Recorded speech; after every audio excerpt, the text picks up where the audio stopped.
ready to start a very special session today. A very topical, a very important session. And this is one of the themes of the literary meet this year. Nayantara Sehgal and Kiran Nagarkar are in conversation with Ritu Menon about a vanishing space, whether the space for dissent and debate is vanishing from our society. Get that. Good afternoon, everyone, and thank you, KLM, for having us here. The post-lunch session is usually called the snooze session, but I can assure you, I can promise you that this session is going to be a wake-up call, because we are speaking to, in my view, probably the most important writers in the country today, who have spoken to and experienced the effects of what this session is about, which is debate and dissent.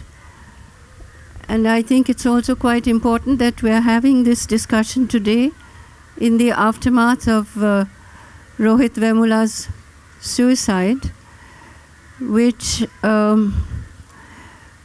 I think is much more than a question of a Dalit student taking his life as a result of extreme and odious discrimination. I think that life was lost because something very important was under threat, not just under threat, something like dissent was criminalized. I think this is an issue that should disturb all of us, and it is disturbing a great many people, and I don't mean just the students at Hyderabad University, but it is an issue that is likely to recur. I don't want to be a voice of doom or anything, but going by what has been happening in the country over the last year, and certainly the last 12 or 14 months, beginning with Perumal Murugan in Tamil Nadu last January, and then moving on to Govind Pansare and Narendra Dabholkar, and in a sense continuing with M.M. Kalburgi in Karnataka, and hot on its heels, the suicide, although some would call it murder, of Rohit Vemula, has created a context in which the discussion today, I think, takes on quite another meaning. I'm actually going to stick my neck out a little bit and make another connection between all of those and Rohit's death and the response of our central government to all of these events. And just as less than 6 months ago, ministers and others termed the protest by writers a manufactured protest, I would say that the response of the central government to all these has been one of manufactured untruths. The latest of the untruths, if I might say so, is the story that has been spread in the newspapers, in the press since yesterday, of Nayantara Sehgal returning her award but taking it back. In other words, that award Vapsi has come vapas to her. She has denied it again and again and again, but the mischief has been done, because once that doubt is created in people's minds that a writer who actually initiated in many ways a very significant, major, symbolic and real protest is sort of shown to be someone with feet of clay, because actually she's taken it back. This kind of mischief is something extremely dangerous, and it is now incumbent upon her to keep denying it. why this has happened immediately after Rohit Vemula's death is something that should give us pause. After all, 4 months have elapsed since she returned her award. Why today are they claiming that she has taken it back? And as I say, I think I find in this something very sinister.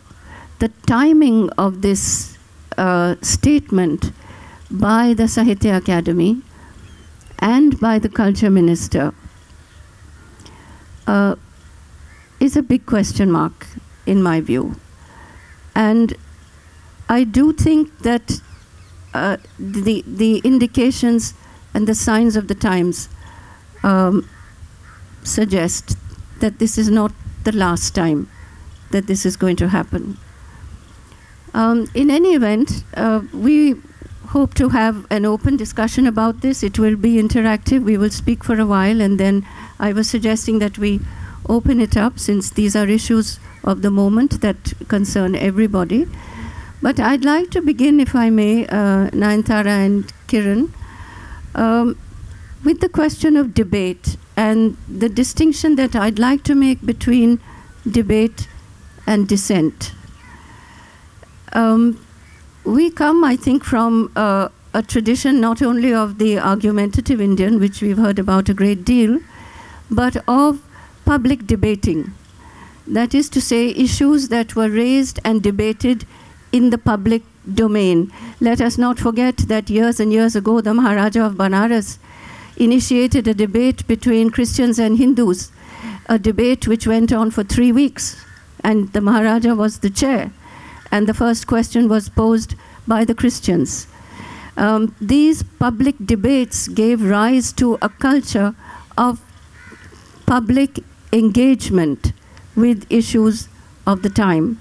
The debate between Gandhi and Savarkar, which led to the writing of Hind Swaraj, the debate between Gandhi and Tagore on education, on nationalism, the debate between Gandhi and Ambedkar on caste, between Gandhi and Nehru on the direction the nation should take in its development, were public debates.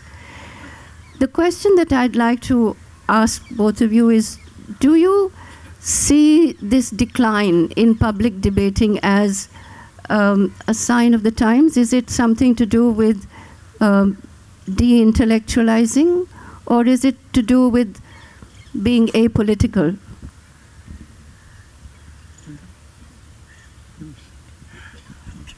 I would have preferred Nayantara to start off, but I have to answer this now anyway. I have a very strange feeling that those who proclaim to be particularly and deeply involved with Hinduism haven't a clue about what Hinduism is about. I mean, I really can't believe that these so-called leaders of ours aren't even aware that the Shankaracharya and God knows how many of our greatest and finest scholars or religious leaders were quite open to debates, and as a matter of fact, they welcomed them. I mean, it was a sign not only of the fact that they were very self-assured, but also that they were willing to put their beliefs to the test of an opposing kind of point of view. And I mean, I've always felt so energized by the fact that all our ancestors seem to be incredibly open-minded, and there is a point to this business of the debate. It's that the one thing that it is not when you debate is that you hold on to your view, I hold on to mine, and so the debate is absolutely, utterly pointless. But that is not what the essence of a debate is. I mean, I have said this so often about myself, if by any chance I am being very, very perverse, or I'm convinced and I keep putting my view forward, and the moment I realize that I'm wrong, the first thing that I want to do is to switch sides. I don't want to be in the wrong. If someone tells me something which is very solid and I cannot deny it, then it is to my credit that I don't want to be in the wrong anymore. I switch sides. So, I find this, the inability of this so-called movement, I don't even want to name it, but it has the word Hindu in it. And this is not what I... Is the word. Yes. I thought I would not debase Hinduism by using that word. But really, all of us should be terribly exercised that this wonderful, open-minded, remarkable religion, actually I don't think of it as a religion, as a way of life, is being denied. I mean, who wants to do away with Panini? Who wants to do with Upanishads? What's going on here? And why is it that all of us together are not standing up and saying this is not what Hinduism is about at all? Sorry. Well, Kiran has just talked about our tradition on the question of debate, but let me bring it up to modern times. I mean, this is not just a question of our past, but also of our present. And as an example, let me give you Nehru's governments, which came into power at independence. And when a space was created by Nehru for debate and dissent, when intellectuals were invited to give their opinions on matters of policy, and there was discussion and debate on these various policies before government embarked on them. Now that space for discussion seems totally lacking now. We don't hear about various opinions being invited to openly discuss policies which are being adopted. So I would say that in the present time, the title of this session is The Vanishing Space of Dissent. No, it's vanished. It is not vanishing. It has gone. We have no space left now. We don't see it happening, that dissent and debate are allowed at all. In fact, dissent is under attack, and by that I mean that it's either greeted with sticks and stones or with black paint or with murder. These are very serious matters for us to think about. The government is either silent, which is its answer to this horrible problem, or it is defending its Hindutva ideology, which, as Kiran has very rightly pointed out, is not Hinduism. Hindutva is a narrow concept which says, thou shalt have no other gods before me. I am right, everybody else is wrong. I think this is the situation that we are in today. And it is a very dangerous situation for any country. I call it the Indian brand of fascism. And I think this is a very serious situation. Let me sort of introduce another sort of thread into this. Of course, governments that are authoritarian, and this government is not the first, as we all know, to have responded in this way. There have been any number of instances in the last 30 or 40 years, and both of you have had first-hand experience of it, as have many, many other writers and others. So governments are not to be trusted to protect free speech. I think this is something that we must demand of governments. We must insist that they deliver on their responsibility. But let me interrupt you, Ritu, by saying that it is government's responsibility under our constitution. Yes, so it is. So we must demand of them to do it, but they been guilty of a sin of commission and omission because they have actually never safeguarded the right of freedom to expression or the allied rights which we forget about, which are freedom of association and freedom of mobility. The three rights are linked, and all three are fundamental rights and constitutionally guaranteed. But as I said, I want to introduce another thread to our discussion, and that is, what then is the role of citizenry or public intellectuals or others in this business of keeping dissent alive? Because if we don't keep dissent alive, then as we know, silence is death. So is it not incumbent on all of us to insist that that culture of debate and dissent be kept in the public domain? And I don't just mean a conversation between the three of us or the 10 of us, or even perhaps at this particular event, but as a public engagement intervening in public life. Can I? Yes. Well, this is done in different ways. Writers express their need and their demand for free expression by writing. Other people do it in different ways. The Aam Aadmi does it through his vote. I mean, how was Indira Gandhi's dictatorship brought down in crashing defeat? It was by the vote. The election that followed the end of the emergency brought her down in defeat. Those were not intellectuals or any elite. It was the common people of India who accomplished this.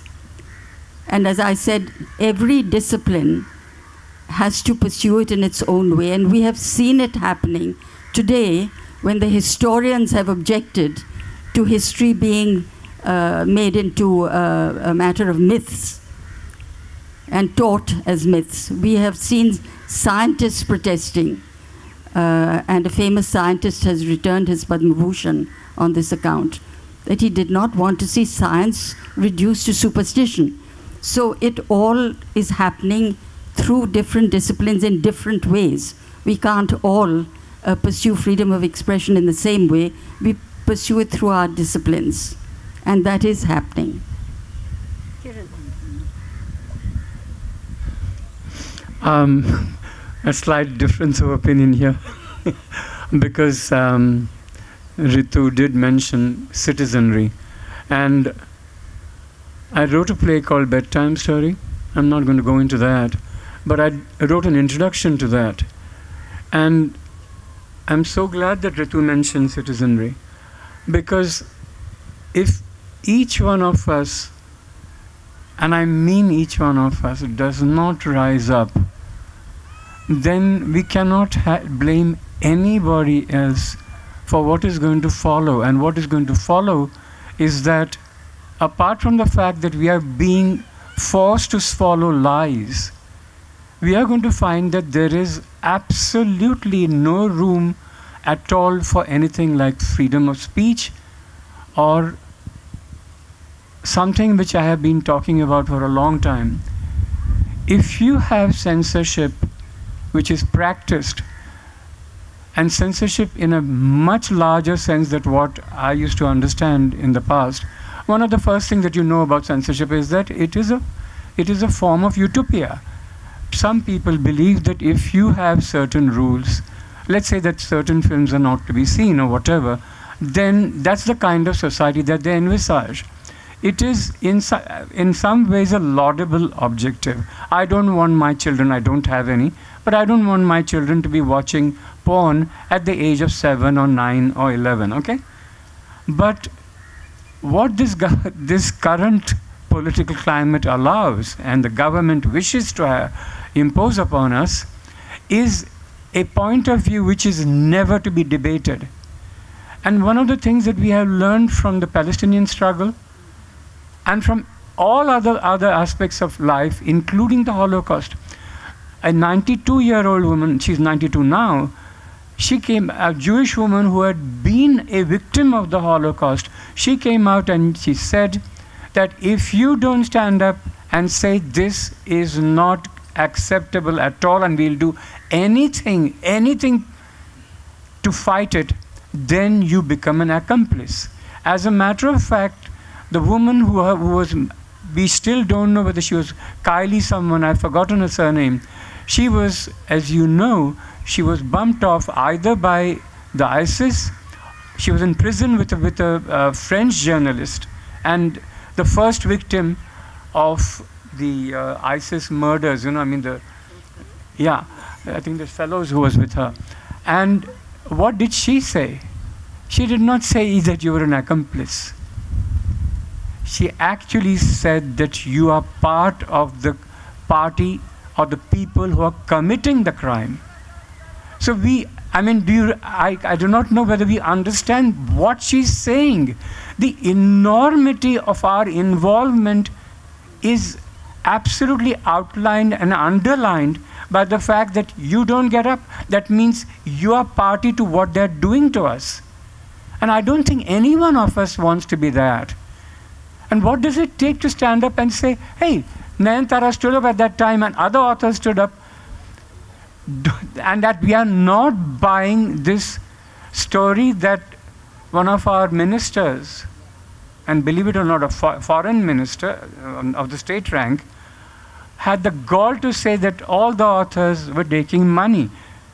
Really? I haven't got my 3.5 crores yet, okay? So which is why I'm objecting to all this nonsense. But what are we up to really? I mean, all of us, let's please get together. Yes, the writers are doing it, and it's wonderful that the historians, the scientists, and other people have also gotten together.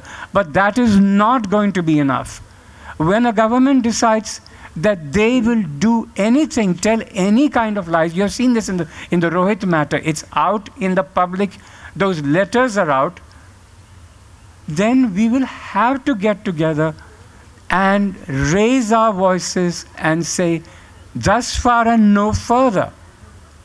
So really, please, along with all of us, the citizens, let them also speak up. But what about, of course, I think that there will be little disagreement with this very strong and powerful appeal. But after all, there is a conservative citizenry as well. All citizenry is not you and me and, people who are concerned about this. There is a citizenry which endorses what is happening. So what I'm trying to say is this, that there are very powerful currents at work, it seems to me, and these powerful currents are not averse to what is happening. After all, what was the quarrel between the ABVP and the Ambedkar Students Association? What was the quarrel? We still don't know. What is reported is something very critical and very crucial to all of us, which is the question of who is anti-national. What constitutes anti-nationalism? And of course, this question concerns all of us, primarily as citizens, primarily as people whose allegiance is being questioned. From whatever we know of this incident at the University of Hyderabad, it was the patriotism of those Dalit students, of the Ambedkar Students Association, that was being questioned. Not only was that being questioned, they were being identified as sympathizers of terrorists. Why? Because they objected to the hanging of Yaqub Memon. I can't say how many people in this enclosure have similarly objected to all hangings, not just the hanging of Yaqub Memon, but to the death penalty as something barbaric and unacceptable for any so-called crime. If these students were objecting to the hanging of Yaqub Memon, as they might, as many of us did, object to the hanging of Afzal Guru, And after all, look at the names of the people who have been hanged. Does that make us anti-national? So the question, I think, before us is that voice of dissent, that dissent was being criminalized. This is a very different thing to the three of us sitting here and dissenting between ourselves, or even publicly. For dissent to be criminalized is a completely different order of I don't know what to call it, outrage. Now, in that sort of situation, I would say we should call for the repeal of Section 295A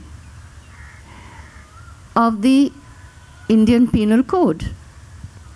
That in addition to standing up and raising our voices, as Kiran has appealed, and in addition to all of the other public actions that we might take, why have we never asked for Section 295A of the Indian Penal Code to be repealed? It is that section of the IPC which makes the hurting of religious sentiments a criminal offense.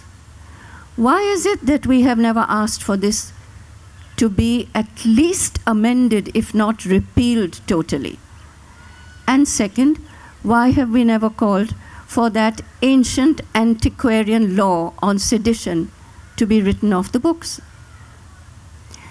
It is Section 295A, I would say, that allowed the Dera Sacha Sauda to file an FIR against Kiku Sharda for his mimicking one rather, inconsequential guru. Why should that be a criminal offense? Because of the existence of Section 295A. Well, I just want to add one thing about the hurting of sentiments, which, as Ritu says, happens, this section of the penal code, you say, is... Yes, 295A is a very wide-ranging section. But the point is that we have to hurt sentiments. It's high time that we hurt sentiments. If we had been worried about hurting sentiments, we would still be burning widows. And we would still have women in parda. And so we have to stop this nonsense about everybody being hurt. We should become more sensitive about the things we should be sensitive about. What is happening today, Kiran was talking about censorship, and I'd like to just add one word about that, is that censorship used to apply to books, to films, still does, and things of that sort. But today, it is the mob that decides what should be censored. I was going to see this film Bajirao Mastani in Dehradun, where I live. But that day, a mob had arrived at the cinema and prevented it from being shown. Now mobs are doing this everywhere. They arrived with threats, or with death threats, or with guns. With violence, actually. Yes, with violence of one kind or another, and prevent something from happening which they disagree with. So it is today we are dealing with mob censorship, which dissent and debate have every right to express themselves non-violently under a democratic constitution. But these people are indulging in violence, apart from the abuse that has been directed at myself and many other people on the social media. This is not the way to censor something that you don't like. If you don't like a book, don't read it. You don't approve of a film, don't watch it. Don't go out with a gun to kill the person who's made the film. Yes, yes. You know, I really would also like to draw your attention to the fact that now censorship has become a matter of privilege. Every community feels, oh, The Catholics got away with it. You know, I'm talking about Da Vinci Code. I mean, God knows it was under consideration for at least 5 or 7 months. The minister got involved. He had to see it 4 times. Poor man, I don't know how he survived, but he must have. But what did he say? He said it's okay. And as some kind of gesture to the audience, he said, okay, at the beginning of before the film begins and after it ends, just say that this is not something that was there in the Bible or anything of the kind, okay? Or whatever. I mean, it was just a simple denial that this is fiction. But this has been going on for God knows how long. Last You know, Temptation of Christ, if you remember. Exactly. Last Temptation of Christ was shown in Rome. Oh boy, but you can't stage it in India. Because, you know, I've got a huge hurt heart. So where do we stop? The Muslims then feel called upon. As she said, some Dera guy is made fun of. But I hope to God we are not becoming a people who can't stand fun. Because that's the first thing that is being censored. And how sensitive are we? I mean, for God's sake, we are the most insensitive people. We're talking about cows being the most sacred animals. Who the hell is taking care of them? I mean, God knows they're dying on the roads. The farmers are suffering terribly. And so, you know, our sensitive hearts, I think we should just throw them off, you know, and survive. We'll survive magnificently. But also, I think we should go into the business of what we have done to the notion of censorship. We have just kept on increasing its scope, enlarging it. Because as you know, with Daborkar, with Pansare, and with, yes, all of them, we disagree with them, so you bump them off. You go to their houses and you kill them. What's wrong with us? Okay, we disagree with them. The best thing is, why don't we write an article? Or take a morcha out and say, hey, we disagree with you. But stop there. You cannot and must not. And the government, you know, how long am I going to hear this is a state subject, man? Death is not a state subject. How dare we kill anybody? And how come, I mean, all the leaders, I really think there was a time when there were many fine BJP leaders who would have, I mean, look at Bajpayee, what he said when the Gujarat riots took place. He stood up.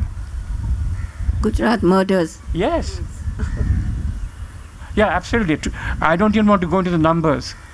But Bajpayee had not just the courage, he had the moral compass within himself to know that this is absolutely not okay. He called it Rajniti. Sorry. Yeah. So I really think we have to get off our, you know, very nice, good lives, or perhaps even damaged lives. But we have to get together. Go ahead.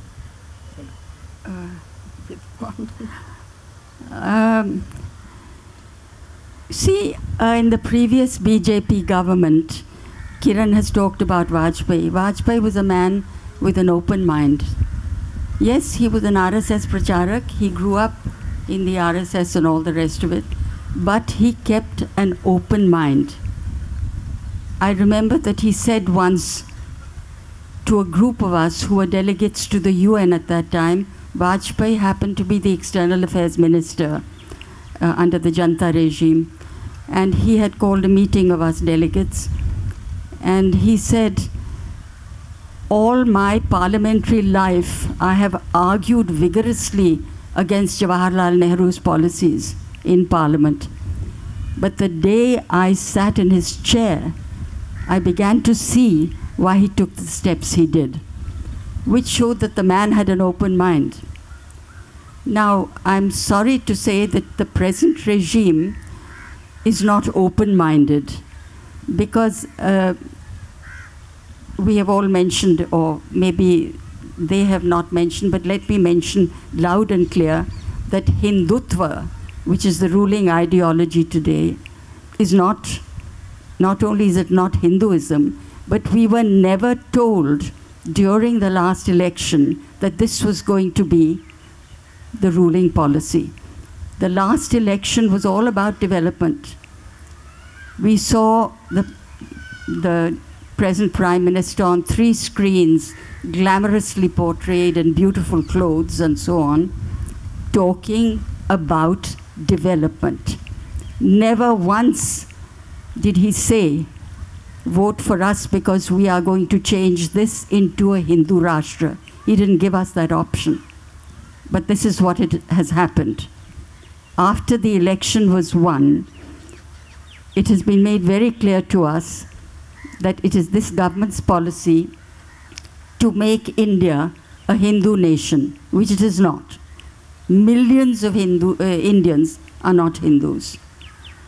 And at least there are enough Indians today who are not willing to see this become a Hindu nation. So, you know, we need to make that very clear. As Kiran was saying, stand up and be counted, speak up.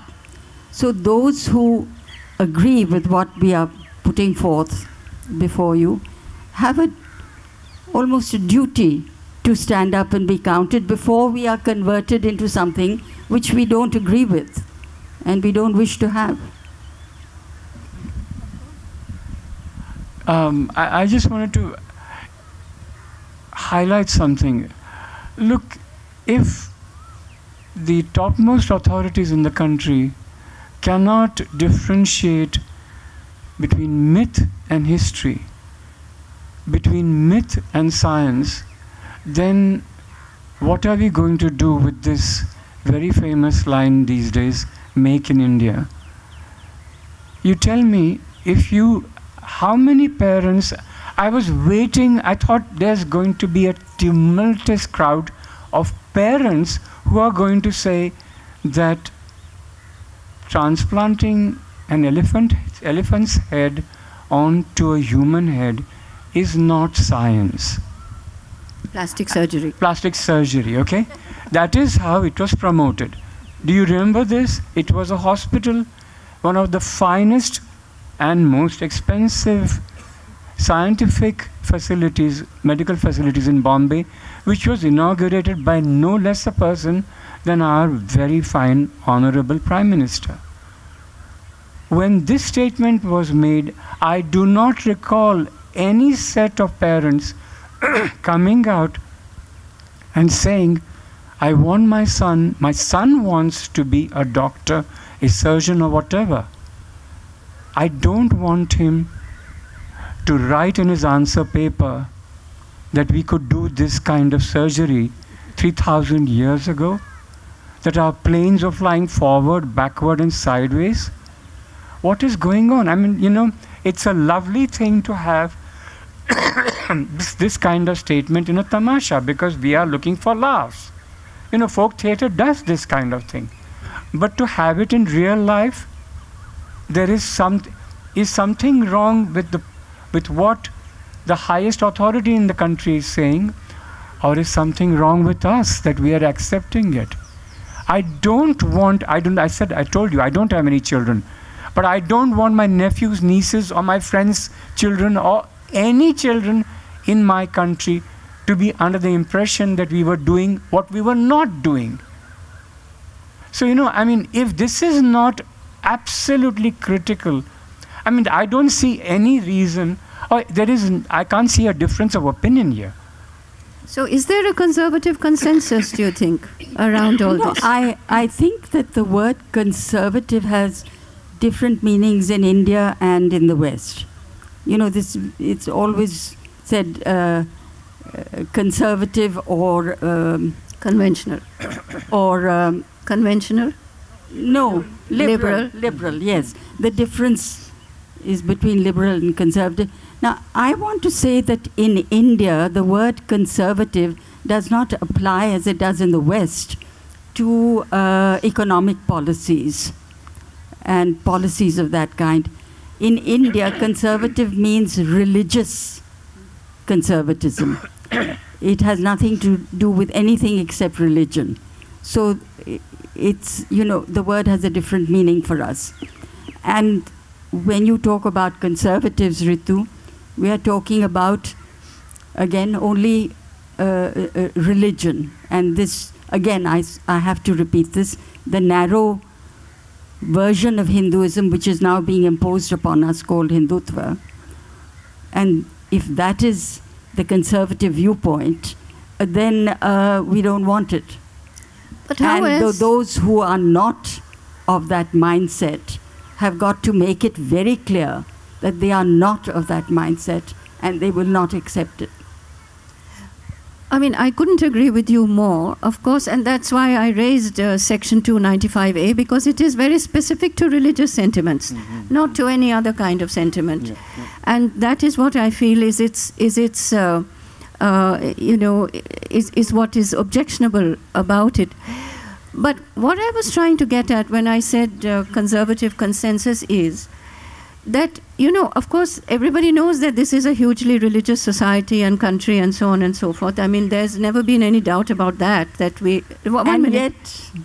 And yet it is this deeply religious country of many religions which chose to be a secular republic. Surely. But what I'm saying is that, of course, that, in my view, has actually been the only sort of debate that we have had publicly in the last very many years, which is a sort of incipient debate on secularism within the country, which is to say people have begun to ask, you know, is this a case of Indian exceptionalism, that our secularism is equality of all religions? I mean, they used to say there's a Hindu rate of growth when you were talking about conservative economics.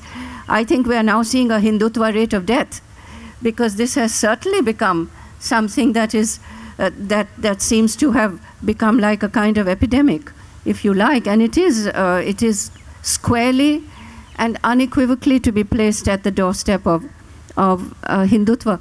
But I meant something else. You know, when we as a people, or as a large public which is concerned and which is aware, keep silent about all this, about what you said is, you know, the silence of parents when it comes to plastic surgery and planes flying, the silence of people when it comes to history and myth being interchangeable.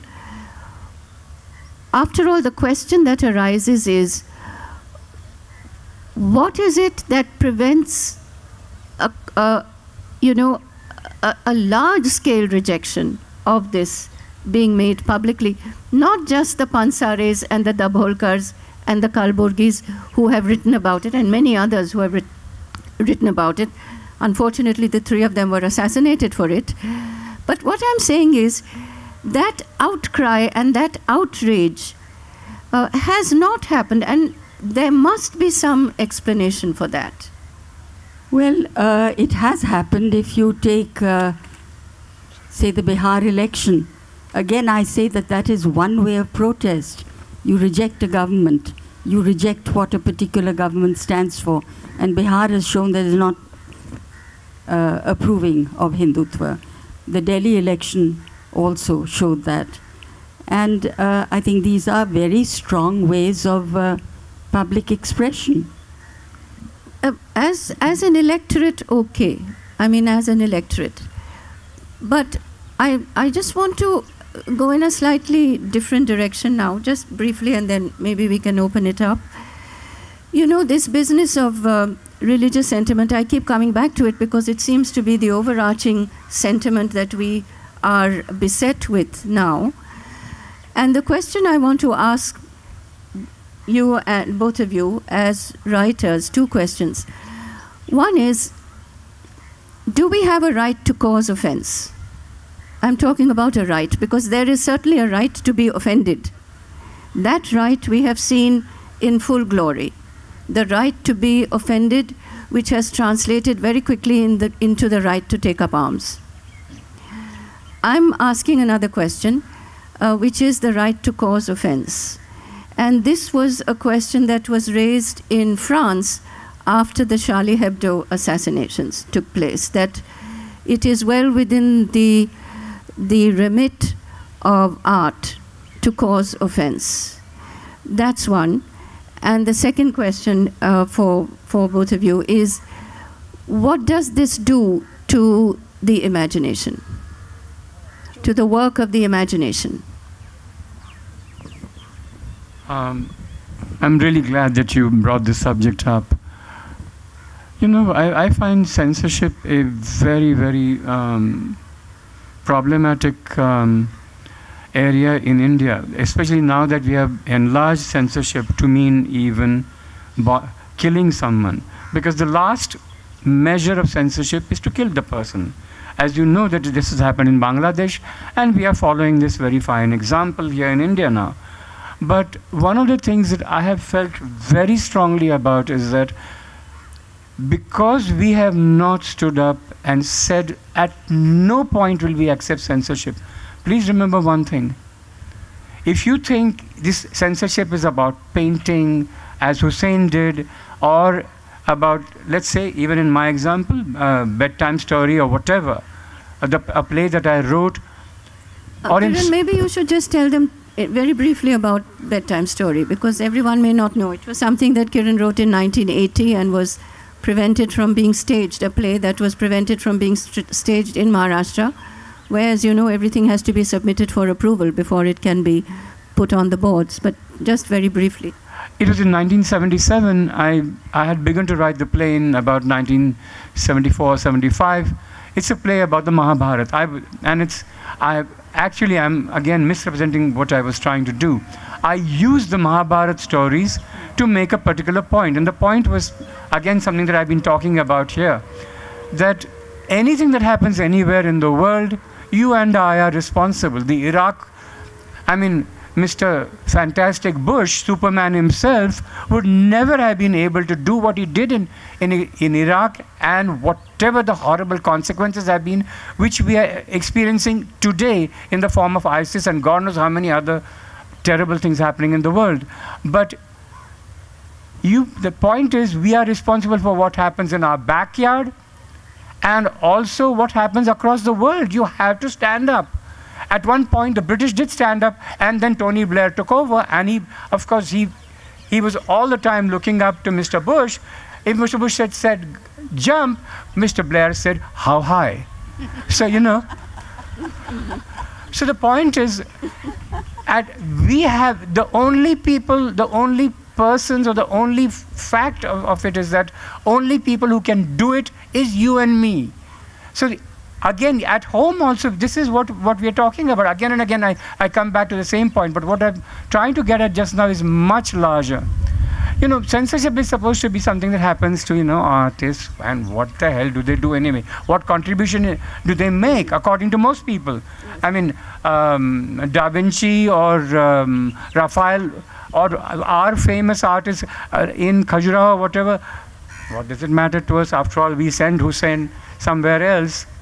Good for him, and the poor man died. But the point that I'm trying to make here is that if you think censorship affects only the arts or culture, we are sadly mistaken, because we are creating a climate which is absolutely against anything called Make in India, as in science or and technology. Because science and technology thrive when you have the imagination working absolute wonders, taking chances. Who the hell would have thought some fungus, for God's sake, would turn out to be penicillin? It was because people, the very fine minds, had an open mind and took a look and found, good Lord, this fungus can kill germs and bacteria which are impossible otherwise. All we had till that time was, I've forgotten, sulfonamides, I think.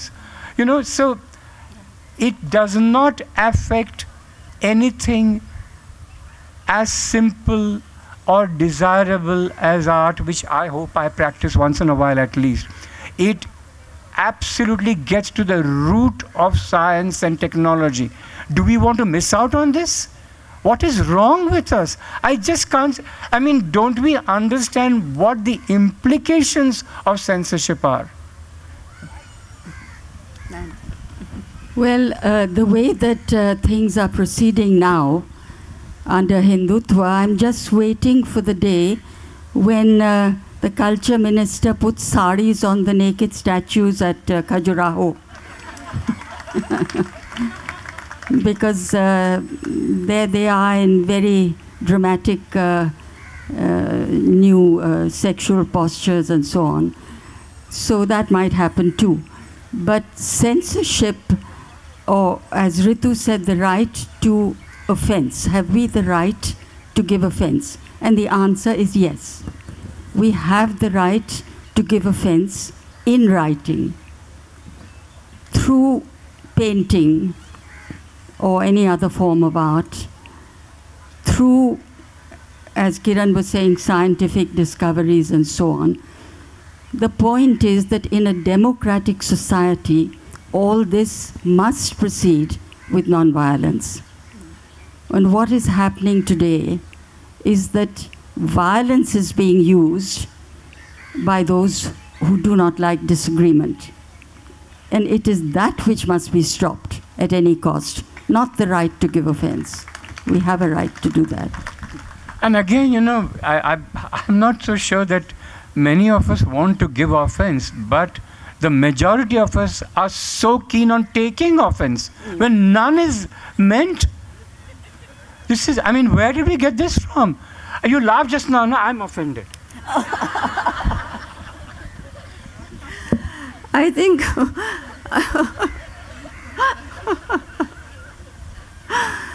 I think that offense, the offense that is taken is not an offense at all, actually.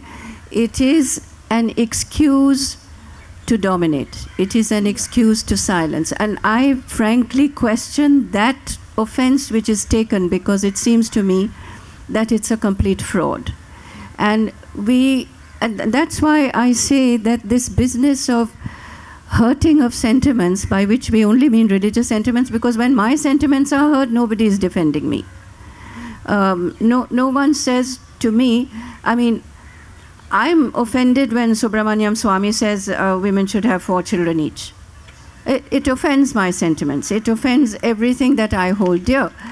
But I'm not taking a gun and shooting him. Because...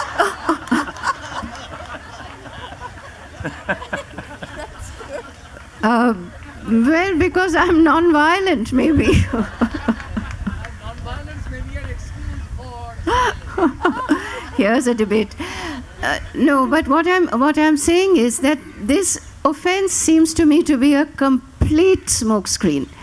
This is not offense that is being caused. This is an excuse to take to the streets and to silence violently with the assurance of impunity. That assurance of impunity encourages the violence to be more and more and more extreme, which is why it won't stop at black paint. It will be stopped by the bullet. This is why I feel that the response has to proceed at several levels simultaneously, which is to say we must register our extreme objection to this in various ways and at various platforms, among them being all the ones that we have seen of late. But I repeat, because this is something that I feel has never actually come up for debate, and perhaps it needs to be debated, is why are we okay with Section 295A? Why is it something that we accept? What good has it done anybody? But it has done a great deal of harm already. So there's something that I feel is amiss here. And it is amiss, I do feel, because as I think Kiran has made quite clear, everybody begins to feel it's not really my problem yet. Maybe we can open it up now, I think. Yes, if there's... Oh, sorry, Kiran wants to just have the last word. For the moment. No, I was just wondering, you know, nowadays there are these organizations like Avaz and others who seem to, you know, you sign something if you mean That's it. enough. And they really have been having quite a bit of impact. So I think perhaps that's one way of trying to raise your voice, really, where you just you take out a petition and you sign it. I mean, all your friends, others who don't know you at all, but the cause is so fine that you will sign it. And incidentally, about Mr. Swami, why don't we write to him and tell him it's a good idea if you had 400 children by yourself and you bore them? With a big punch. There are some questions. I think there are lots of hands, but maybe... Can I start? Where are you? Here. Oh, okay, there you go. You've got the mic, so you start. Okay. Actually, I'm from Pakistan, so this is there, and this is something I actually write about, sitting in Pakistan. Could you identify yourself, just for everyone's benefit? My name is Meher, and I'm from Pakistan. Yesterday, I was at the Delhi airport for a number of hours without any internet connectivity, so I was just sitting there without doing anything, watching people. And I realized that I felt as if I was in, for instance, Dubai, Dubai. Dubai is one place where you see people from different nationalities coexisting in a harmonious manner, and that's what I felt about Indians while I was watching them at that airport. All these people speaking different languages, looking different, their mannerisms different, and somehow they managed to make it work. And I think that's the best thing about your country, and you people must do whatever you can to make sure that it's not tarred by a few incidents of politicized communalization of issues. That's what I have actually written about it a number of times. I think it's the most beautiful thing about your country, all these different people, and they managed to make it work. I think hats off to all of you. That's all I want. Well, let's hope it lasts. There's a question there.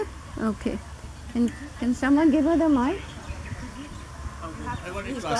I want to say something. One more. I'm sorry, but I've been told there's time only for 2 questions, so perhaps you can start. Yeah. I will be very brief. That's what some people follow. I think a major aspect of our lives we have not discussed here. That is, democracy in this country has become majoritarianism. And once it becomes majoritarianism, you don't need any logic. You see, all the pillars of democracy is what makes democracy. Not going to vote. People voted for Hitler. So, Yeah, agreed.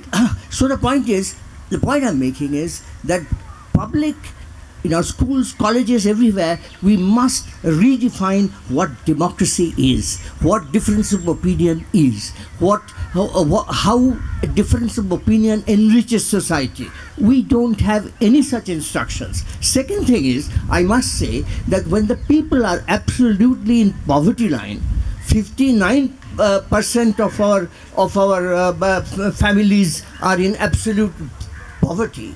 Not our definition of poverty of 28 rupees a day, no, but the real poverty.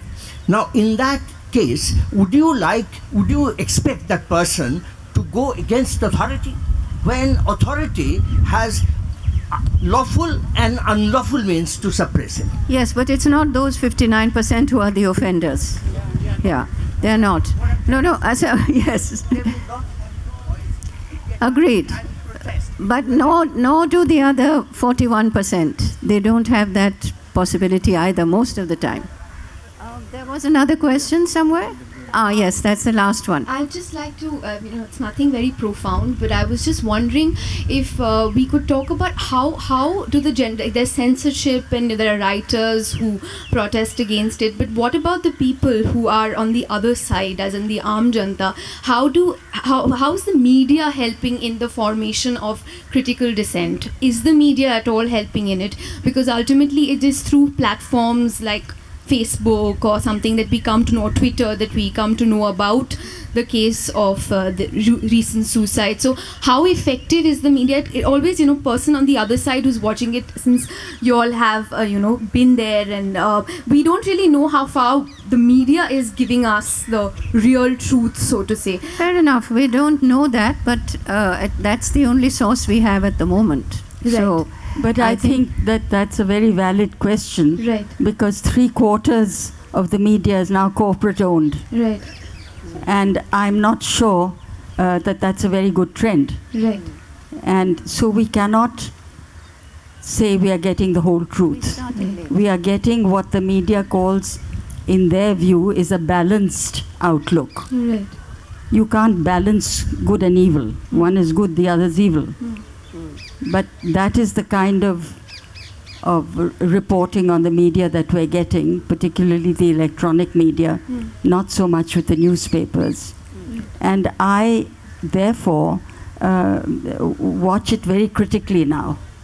I don't take all they say as God's own truth at all. No.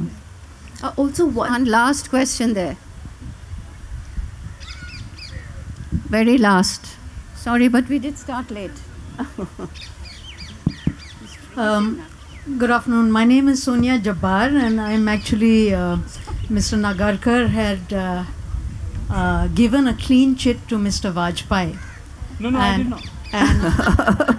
And I really must set the record straight. Thank God for YouTube. There are all his speeches available there. Vajpayee did not stand up. The only thing he did say at the BJP conclave to Narendra Modi was to remind him of Raj Dharma. But before that, he actually had a speech where he said something very similar to action reaction, in which he said, had Godhra not happened, the Gujarat violence subsequently would not have happened. So he actually raised Godhra. So he wasn't very different. Also, during Babri Masjid, before that, during Advani's Rath Yatra, Mr. Vajpayee was very much a rabble-rouser. All his speeches are there on YouTube for everybody to see. That's all. I think it's very clear that the BJP speaks with a forked tongue. I mean, this is something that has become very evident. They equivocate, they dissemble, and they speak with a forked tongue. It's no longer forked.